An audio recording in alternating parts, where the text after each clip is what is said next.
be a sponge, and then bring the juice.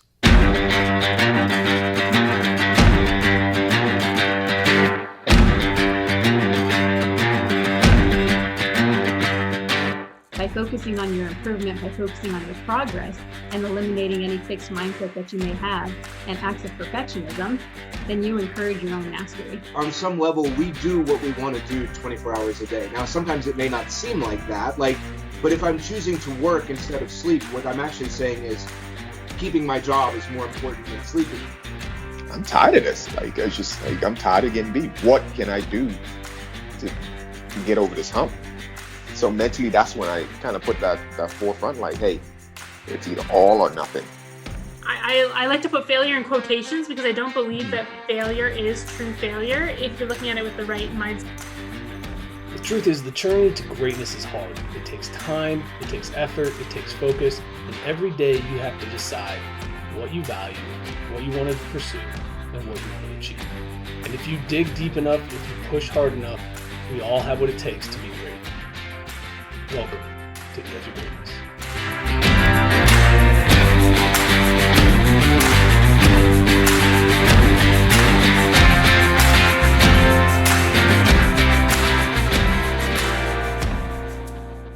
Hello and welcome back to another episode of the Edge of Greatness podcast. I'm your host, Charles Schultz, and today I'm joined by Dr. Rob Bell, a mental performance coach and expert on mental toughness, author of 7 books on mental toughness, including No One Gets There Alone, Don't Should on Your Kids, No Fear, Mental Toughness Training for Golf, 50 Ways to Win Pro Football's Hinge Moments, The Hinge, and then most recently, Puke and Rally. Awesome. So excited to have you on. Thank you so much for taking time to join me today. Absolutely, Charles. Well, I appreciate what you do, man. Edge of greatness, man. Let's go, right? That's right. Everyone gets a little bit closer after one of these, I hope. So what I want to start with today is actually, I was watching one of your videos, getting ready for this conversation, and growing up, Major League was one of my favorite movies. And I noticed that you have a tattoo on your right shoulder. Can you tell me a little bit about that story? Oh, sure, man. Yeah, that takes it way back, doesn't it? That's a good one, man. Well, I remember, again, like growing up, you're just trying to find your identity, right? Like, and growing up in a small town. One of the baseball players that I kind of looked up to was on the same team, just a couple years older. He always talked about, well, that's the tattoo he's going to get. And I was like, well, yeah, that's a great idea. He never got it. So I was like, well, I'm going to get it. So, I don't even remember. I probably wasn't even 18, I think, when I got that one, but it was really well done. And, and then everybody would always bring that one up. Is that the Major League tattoo? And I was like, yeah, it is. And it was always, because baseball was always my passion, man. I always loved playing. It was the best sport that there was. There was no other sport, really, to be honest. And that's how that one really came to be. And then once you get one tattoo, then you're going to go ahead and get another one. And I was a big Henry Rollins fan growing up. And so Henry Rollins always had this huge sun like on his back. And, being the rebel I was, and then going through these difficult times, man, I was like, well, I'm going to go ahead and get the tattoo. So I got the whole, it was a different sun, but it was a sun then that was on my whole back. And now that one is still a work in progress, because now every kind of significant moment that I kind of have in my life, I'll put inside the sun. So 100-mile race, I kind of have that logo in there. I have my kids' birthdays, got, University of Tennessee, Temple University, have those on the back. So that's the tattoo stories, man. Oh, that's awesome. I like that. I like the idea of adding into it as you go too. So it's never really finished. You're continuing to progress and work on it. That's awesome. Yeah, for sure, man. So the other thing before we get into some of the mental toughness stuff is I want to know about your time as a raft guide in West Virginia. That sounds so intriguing to me. Like, what drew you to West Virginia and then becoming a guide on the rafts and the whitewater rapids? Man.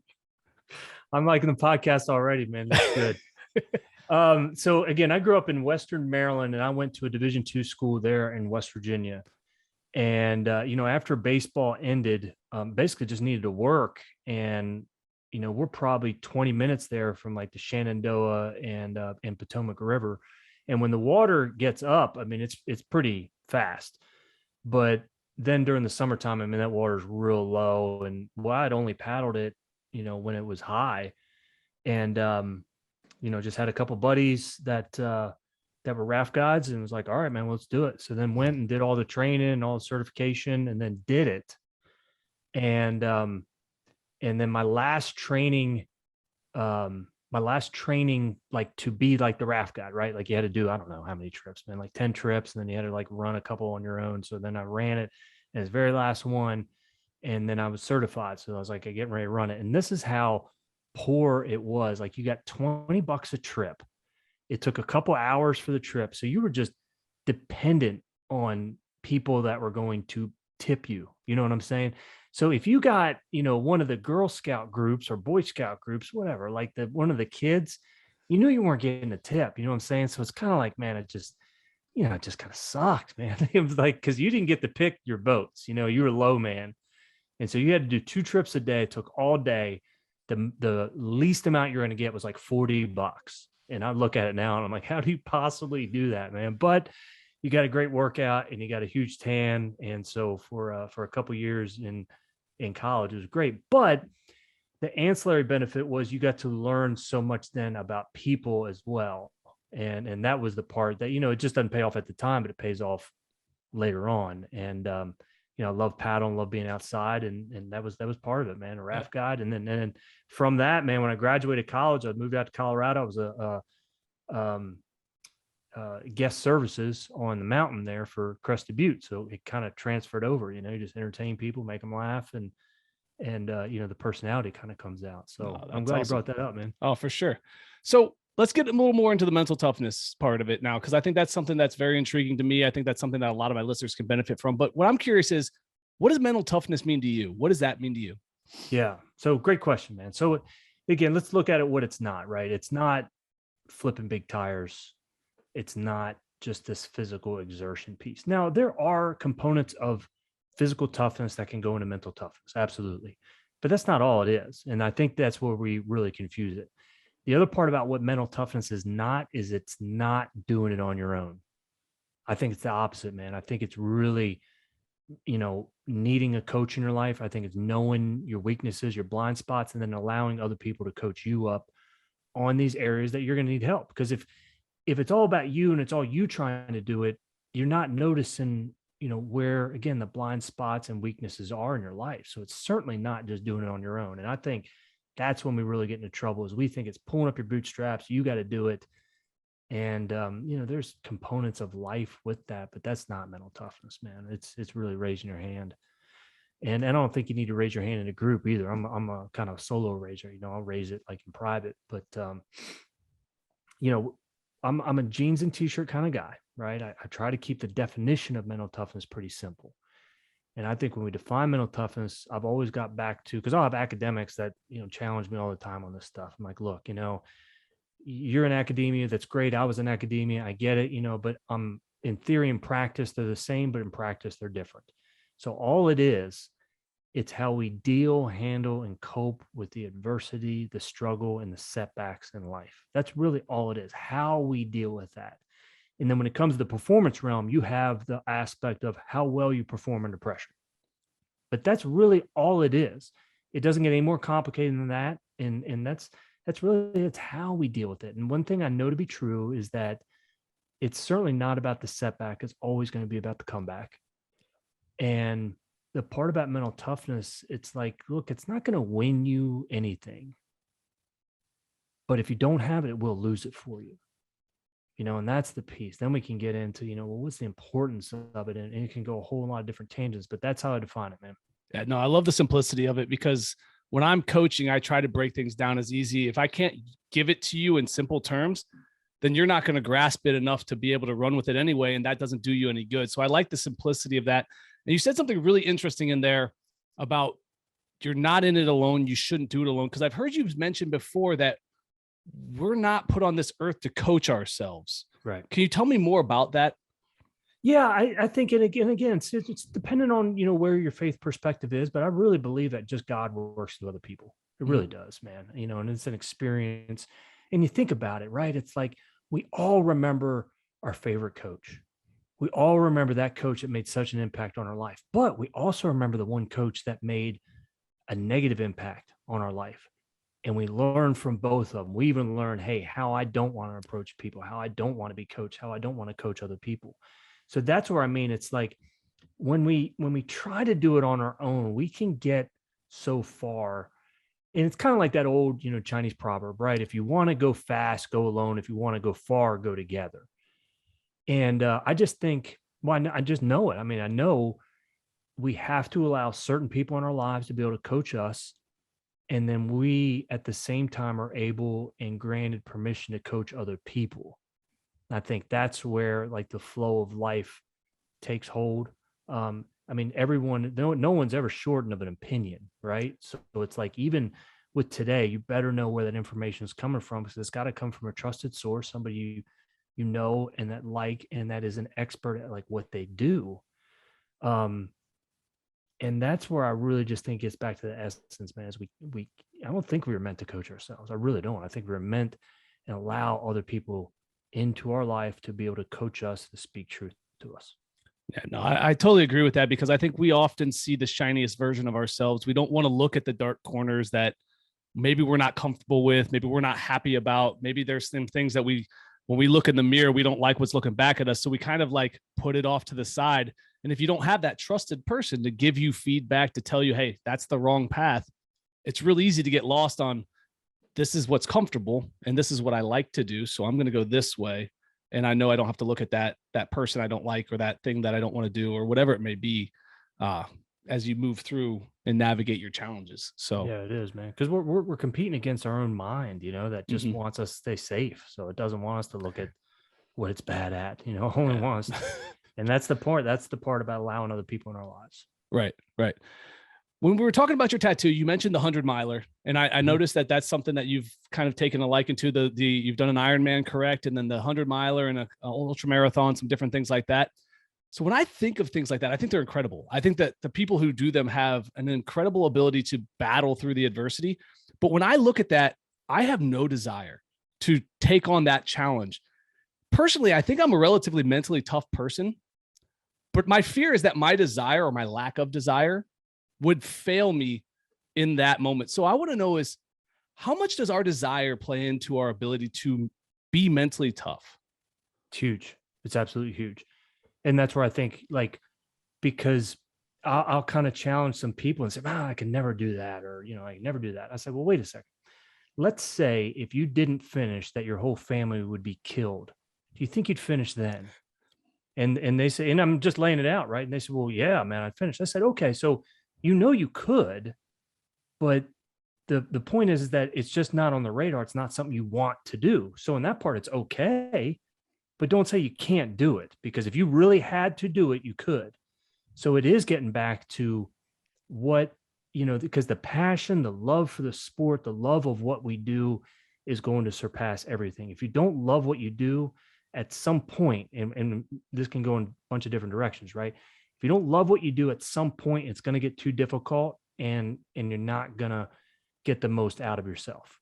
And I see it a lot of times where people are good at what they do, but they don't love it, man. And if they don't love it, at some point, it really just gets difficult. And now they have to find and play these mental gymnastics of finding different whys about what they do. And sometimes, man, when you're good, now you can't quit. Right now you're kind of entrapped in this because you're good at what you do. But if you don't love it, it becomes a drain. It becomes, you really have to play different games with yourself. So I think 100%, it's always getting back to that foundation of mental toughness is the passion, the love of what you do. Just look at like any athlete who struggles with retiring, like, and say it's a real high level athlete, right? The 0.0001%.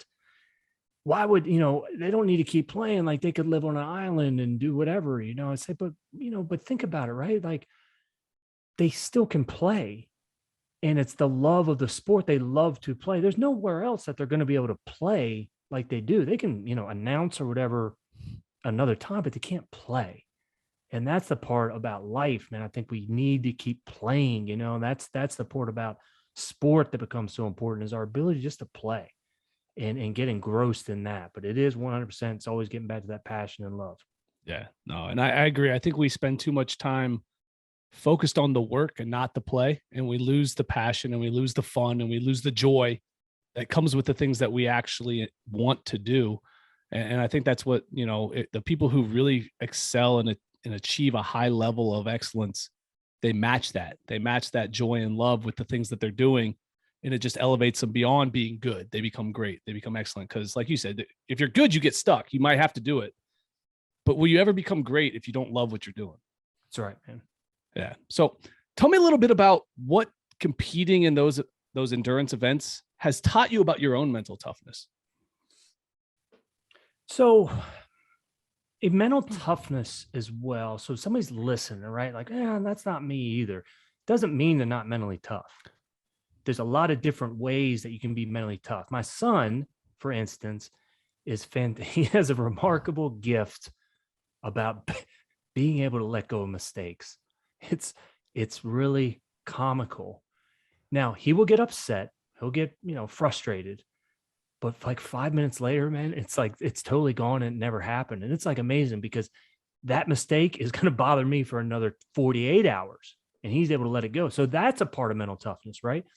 The other part about mental toughness, just being able to focus under pressure, man, to be able to focus on what you're doing and focus on,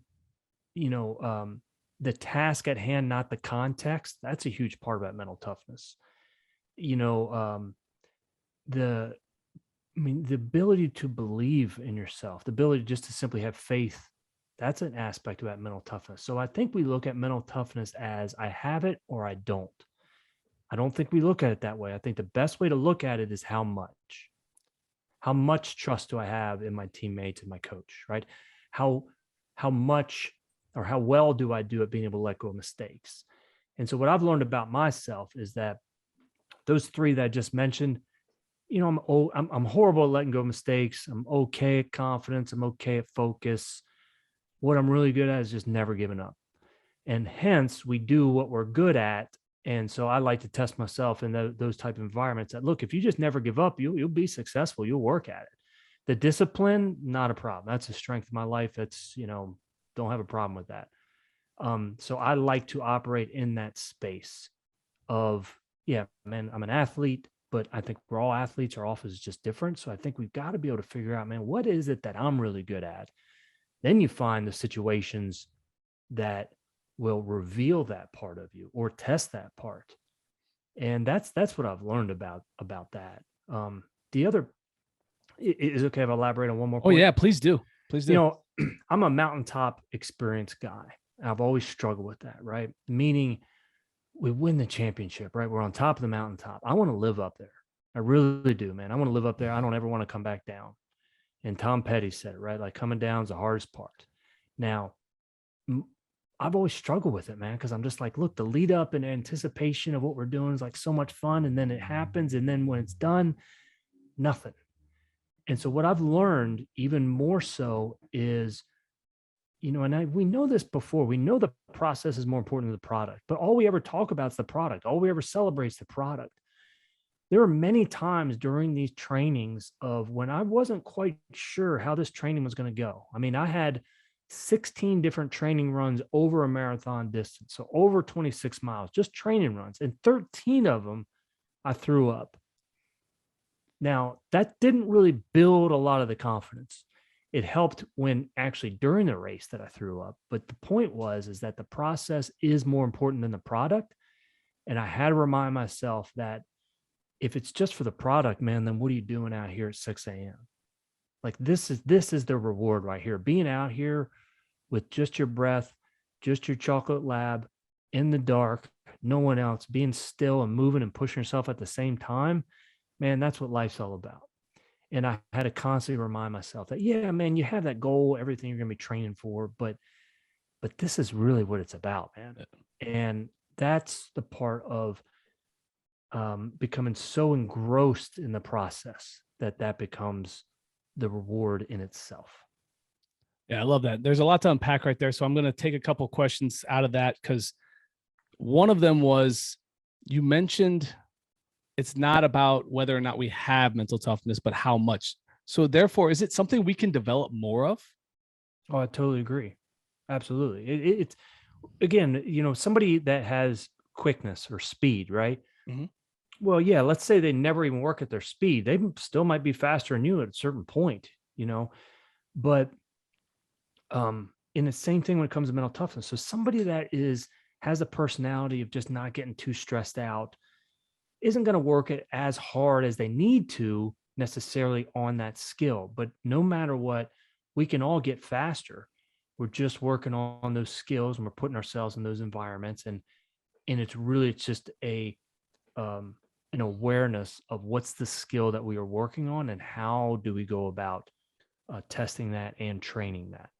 Okay, that makes sense. That makes sense. And then you also mentioned something that I think was really cool is that your son's really good at letting things go. And it kind of tied in with your process conversation about how the process is more important than the product. And I've heard you talk before that the process is more important than the product, but we're so often distracted by the product, and how do we help people improve their processes when so many people out there are just focused on the product and the outcome? And how do we help them get away from that? I think a lot of times, the way we get away from it is you got to actually shut off that outside noise. And what I mean by that is like news, sports media, all that stuff. It's just all noise. You got to have your own take. If you watch it for entertainment, that's really what it is. It's just entertainment. Because what do they want to talk about? All sports media talks about today is they're speculating on what's going to happen, or they're ranking people on where they are in this landscape of the greatest ever, or they're just talking about some sort of drama, like where did LeBron James sit on the bench and what's going on with that team. They just want to create the drama. That's really only 3 topics that they ever talk about, because you can't get in the new, because that's what sells, right? That's all that sells, man. If you piss enough people off talking about their team and how they're a wreck, well, they're going to have enough people call in, and that's the job at sports media. So it's all outcome based, and society is all about the results. It's all about outcome, but we are not in the results business. You're in the process business. So I think with that, it's being able to shut off that which is really not important, and to be able to focus on the part of what is your vision about where it is that you want to go, and what is it that you're willing to sacrifice for it. What are you willing to do to get it? What does joy look like for you? What does success look like for you? And then to start marinating your mind in that process all the time, knowing that there's going to be really difficult times that are going to happen, be here, and we're going to have to go through. How are we going to deal with that? And I think that's the part where you have to be able to, because what happens, and I'm just putting an example, right? The comparison game, we start playing with other people. I start playing it, and then I've got to stop myself. Rob, what does that person's journey ever have to do with your race? You got to run your race, man. And that's the piece of it's, I think there is peace in that, and just making sure that we focus on ourselves and what we're trying to do. And when we have that awareness, I think that's where it really takes hold a lot more. And I think it starts making sure we're shutting off that outside world that we're just watching for entertainment. No, I agree. I think the outside noise speaks to the product a lot more than our inner voice, and a lot more than even the people that are coaching us. So yeah, by turning that away and just focusing internally on what we're doing to get better, I think that's a huge step in the direction that we need to go. You mentioned something interesting in there, and that's part of the adversity and the setbacks that you're going to face along the path and the journey. And you mentioned that your son's really good at letting go of the hard stuff, but you hold on to it. So what are some things that you do when you have a hard loss or a big setback that helps you kind of transition through that? What's your process there? Yeah, it's perspective and gratitude. It's only like through the years, just realizing that, what am I really thankful for out here? And because it happened, it happens. I'm just trying to think of like instances. It really happens in non-important things, like playing a round of golf. Want to play well. No, I haven't practiced and prepared because, you do these races and stuff. So you make double bogey, and it's like, wait a minute, man, like how does this happen here? You're an athlete. And then I lose perspective very quick that, wait a minute, I'm in Arizona. I'm in 80-degree weather. I'm getting to play golf with my son in like this incredible environment. And it's only through reminding myself of that which I'm grateful for. It's an action of gratitude, not an attitude of gratitude. I think that's a whack statement. but it's an action of gratitude. We have to do certain things in order to be grateful. And perspective, man, it's like, the reason why I love interviewing people about their hinge moment is because when we really connect with other people and realize like the difficult stuff that other people have gone through and how they've gone through it, we'd gladly take our own problems back. Right? I mean, gladly take my own situation, my own crap back that I'm dealing with. And it's only through that I'm able to then kind of navigate being able to let that stuff go, because it really doesn't matter. Yeah. I think it's funny that you mentioned the golf thing, because I probably golf once every like 5 years, but yet still somehow I'm just angry the entire time that I'm not like hitting the green in regulation, making par putts and birdies and things like that. Yeah. And I'm like, why am I getting upset about this? This is something, one, I don't even have my own clubs. I'm using somebody else's. It's not something I should be good at, but as an athlete, I'm like, I should be better than this. And I think that's funny that you mentioned that, because I think that's a lot of times the problem is we don't have that perspective. We don't allow ourselves to step back and be like, look, just take a breath and look at what's going on here. It's not, this moment isn't the right one. So the other thing you mentioned there that I thought was interesting is the hinge. All right. I know you wrote the book, The Hinge. Tell me, what is the hinge? What is that all about? Yeah. Great, man. I mean, the hinge is, we look at every door that has a hinge, right? A door without a hinge is a wall. It just doesn't work.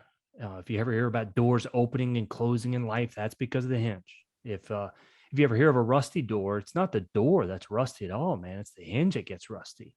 So the hinge in our lives, it's going to be that moment, person, event, or decision that makes all the difference in our lives. It connects who we are with who we're going to become. Problem is we just don't know when that's coming, right? We can't connect the dots in life looking forward. We can only connect the dots looking backwards and seeing, hey, the impact that one person had in our life, that one decision had in our life, that one moment had. And we all have them, man. Sometimes we don't know they happen till weeks, months, years later. But like the tragedies that happen, they're immediate hinges, because from that moment on, everything's different. And I look at the importance of mental toughness is we have to be ready when these moments hit, because when your moment hits, it's too late to prepare. And I think the difficulties sometimes that we go through in life, it's we're all going to get a shot as long as we don't give up. We are going to get that opportunity. We don't know what it looks like, but you're going to get that opportunity. It might be a small one, but you're going to get that opportunity, and that's the time you need to take advantage of it. And when I look at then, I just love, tracking and tracing people's hinge moments and looking, and it always gets back to just this one moment. One person made all the difference in their life. They just didn't know when it was coming. And people talk about it, right place, right time. You damn right, man. Timing's a big part of it. I don't believe in coincidences, but these are huge forces that happen, and it's our job to trust our gut, to be open to these situations, and to see, and I struggle with it too, but to try and quit controlling the whole situation and allow what's going to come out. Always say, like, stay with your pain until your pain reveals its gift, because there's going to be some gift that really is going to be coming out of that. And that's what the hinge is all about, man. It's just that one moment, one person, one event. And you look back, everyone has it. We're going to have multiple of them. That's what we're getting ready for. And that's the real importance of mental toughness is now. And I think maybe Peyton Manning said it right. He says, once your moment hits, it's too late to prepare. Got to be ready.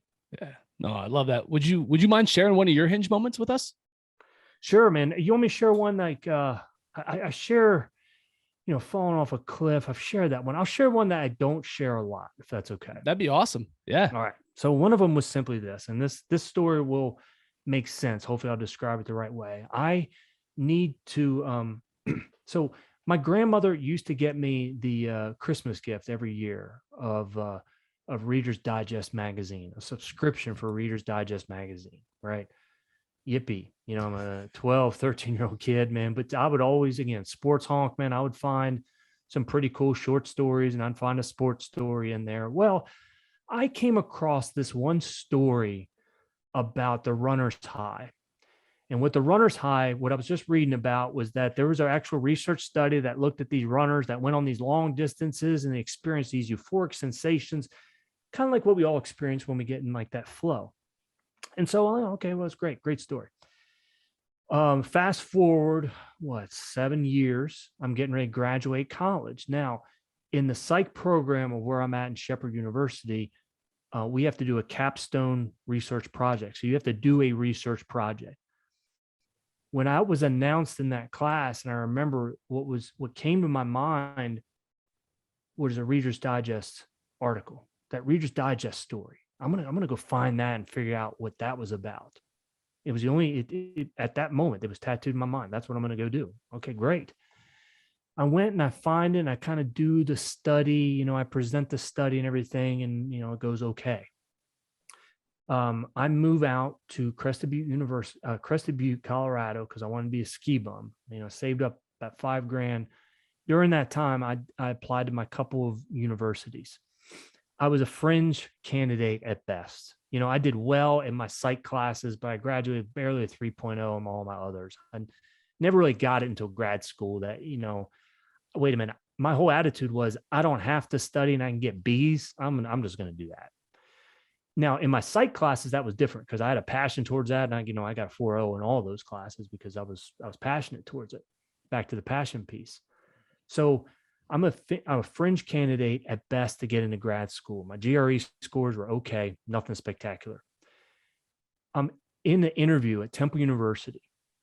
And as I'm in this interview, he keeps asking me about this research study. His name was Dr. Michael Sachs. He keeps asking me and grilling me about this research study that, boy, it's about 6 months later, I kind of forgot some of the details, but I did my best to kind of BS my way through it, right? And not having any idea who I'm talking to really at the time, when I hang up the phone, I go back and I start looking, bam, who was the individual who did the original research on the runner's high? It was Michael Sachs at Temple University. I'm talking with the individual whose study, kind of I had tried to replicate or at least duplicate and that I was interested in. If my grandmother does not get me the Reader's Digest magazine, I never come across that story, and there's no way I get into grad school. And when I got in it, that was the only reason why I got into Temple University. It really was, man. And when I got into Temple University, I knew I was given another shot. I wasn't going to blow it. I knew I was given an opportunity because now I'm in, with classes with people that are really, really intelligent here.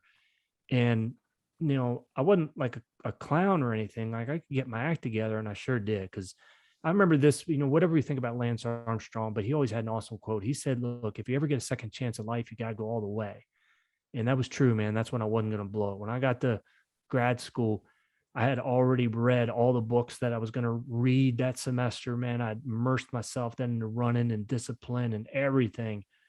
And simply wasn't going to blow it, man. And I don't think I did. I think I made that proud. But that was a hinge moment of just reading Reader's Digest magazine. That's a really cool story. And that's a neat tie back to your grandmother giving you gifts that at the time you were like, I don't want this. This isn't something. Thanks, Grandma. Awesome. Yep. And we all get those moments. We all get those gifts. We all get those things. And if we just look at things with a different perspective and we appreciate all the moments, you never know when that one moment might come back and be a big blessing in your life. And that's pretty cool.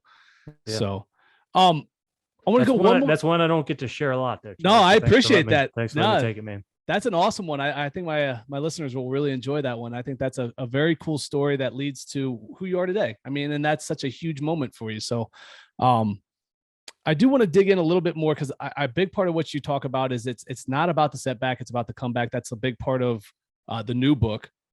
Can you tell me about a moment when a setback in your life turned into a breakthrough and a comeback and a future win for you?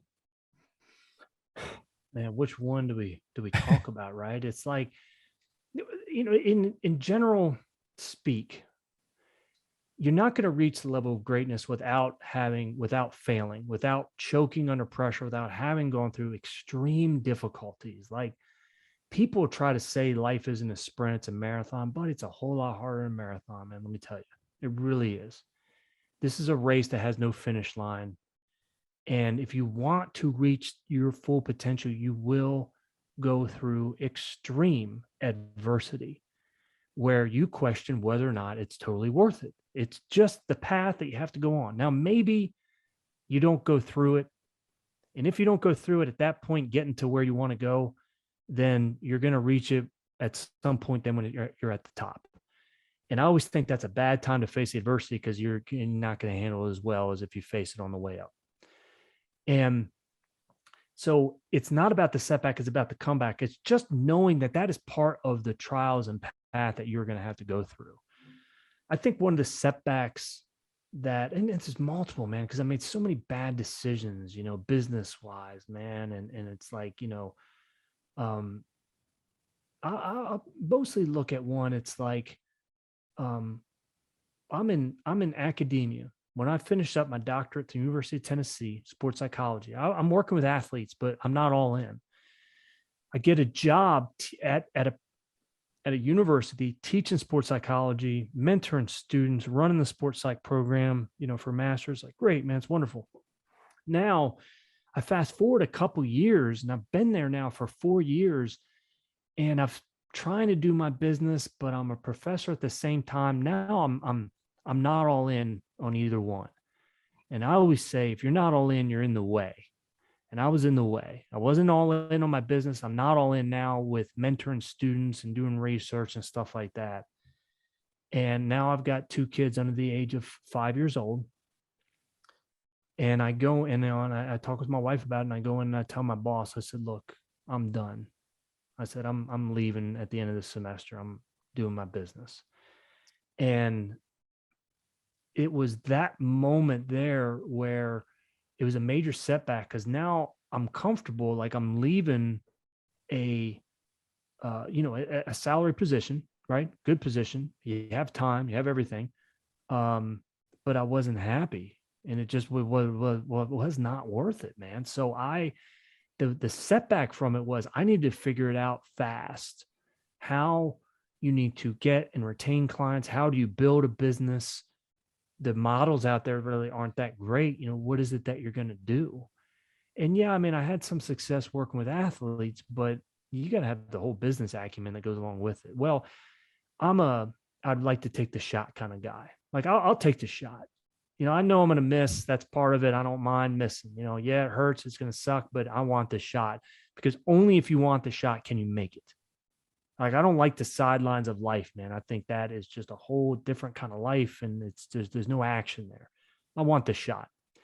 And I had to figure it out pretty fast in terms of how to make it work with building your own business with no, you know, benefactors, sort of trust fund, anything to kind of work off of, you know. And it's like, you just got to, it's fish or cut bait time. And that was a major setback, man, because it took a couple of years of really struggling, but you know, God always looked out, man. It was at the end of the month. It's like, man, I'm not going to make, and the bar was low in terms of like how much money financially, like I just had to set for myself. And I've come to the end of the month, man. And I'll be like, look, man, I'm $1,000 short, man. Like, you know, I don't know what I'm going to do. And you got to put in a whole mental game plan for yourself. Bam, speaking engagement would come. Bam, new client would come in, and it always worked out. And just got back to, you just got to believe in what you're doing and your faith, and it will work out. I believe that it always works out in the end. And if it hasn't, it's just not the end. Like, that's the faith that we have to believe. Sometimes faith isn't really faith until it's all you've got. That was a major setback, but it was only going through that it built up to be able to even work better with athletes, man, and to build a career and appreciate it even more. Yeah, no, I love that story. And I like it because it takes a risk to do something like that. You have to be confident in who you are, and you can have doubts, but you can't doubt your ability to work through those tough moments. And I remember a story that I heard you mention. I think I've heard it before too. It's about when you stake a baby elephant to the ground, and they think that this is their area that they can move, because as they're young, they can't pull the stake out. But as they get bigger and stronger and older, they obviously could just walk right through that stake, but they still stay in that same area. And we have these limiting beliefs in ourselves. And in that moment, you chose to not have any limiting beliefs. You might've had doubts, but you still jumped fully in. How do we help some of the people out there, or what are some of the ways to get these people who are wanting to take chances and risks to not doubt themselves and to erase some of these limiting beliefs? Because I think too many people look at the obstacle before they even get into it, and they limit and doubt themselves before they even take the risk. So how can we help people work through that? I think it gets back to our original point, man. I think we have to allow other people to be able to coach us. I think you have to be able to seek out other people that have done amazing things and not discount it, be like, oh, well, that's just that's a special kind of person. Like she's just really tough. No, man, you just got to look at, see, too often we look at, other people's why, when we just need to look at other people's how did they go about doing it? We got to look at our own why, but other people's how. And when you look at, man, their how and how they went about that thing, that's where it's like, if you immerse yourself with enough people that have been successful, and everybody's accessible at some point, right? You can find anybody's story and journey and look at it. You start marinating your mind with this success. You start listening to your podcast all the time. You're going to marinate your mind with the belief that is needed. And I think that's the part that we really just have to do, is you have to break out and you have to be able to find examples and stories that marinate your mind with positivity, risk taking, and the belief that what you can do can be done. That's the best start. No, awesome. I appreciate that. And to be respectful of your time, I'm going to wind down here a little bit. What I want to do is give you an opportunity to share with my audiences places that they can get a hold of you, connect with you, see what you're doing, maybe get one of your books or book you for a speaking engagement if they're looking for something like that. Well, I appreciate that, Charles, and really good job on the interviewing, man. I love talking about the Reader's Digest and then the Raft Guide, man. That's fun. But my website's always the best, man. It's just drrobbell.com, DRROBBELL.com. Puke and Rally is pukeandrallybook.com. And then people can hit me up again on my podcast, 15 Minutes of Mental Toughness, or Instagram, Twitter. I said we got to shut off that social media, but you just got to follow the right people, I think. So, but yeah, man, anybody shoots me a message. And let's do this too, man. If you want, have a contest. You pick the winner, and I'll send a copy of Puke and Rally to him, man. Oh, that'd be awesome. Absolutely. Yeah, I'll put something together. I'll put it out there, and I'll put all the links in the show notes for you. Thank you so much for taking time with me today. It's been an awesome conversation. Thank you, brother. Absolutely. As always, guys, keep reaching for the stars, fall flat on your face. But remember, whenever we fall, always get up. Thank you for joining us today on the Edge of Greatness podcast. If you haven't yet, please take a minute now to subscribe and review our show. Join us again next week as we continue to dig deeper into the key components of greatness. The path to greatness is never linear, so remember to keep pursuing greatness no matter what. Keep stretching your abilities, reach for the stars, and fall flat on your face. But remember, no matter what happens, whenever we fall, always get up. Until next time, I'm Charles Schultz, and this was the Edge of Greatness podcast.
Thank you for joining us today on the Edge of Greatness podcast. If you haven't yet, please take a minute now to subscribe and review our show. Join us again next week as we continue to dig deeper into the key components of greatness. The path to greatness is never linear, so remember to keep pursuing greatness no matter what. Keep stretching your abilities, reach for the stars, and fall flat on your face. But remember, no matter what happens, whenever we fall, always get up. Until next time, I'm Charles Schultz, and this was the Edge of Greatness podcast.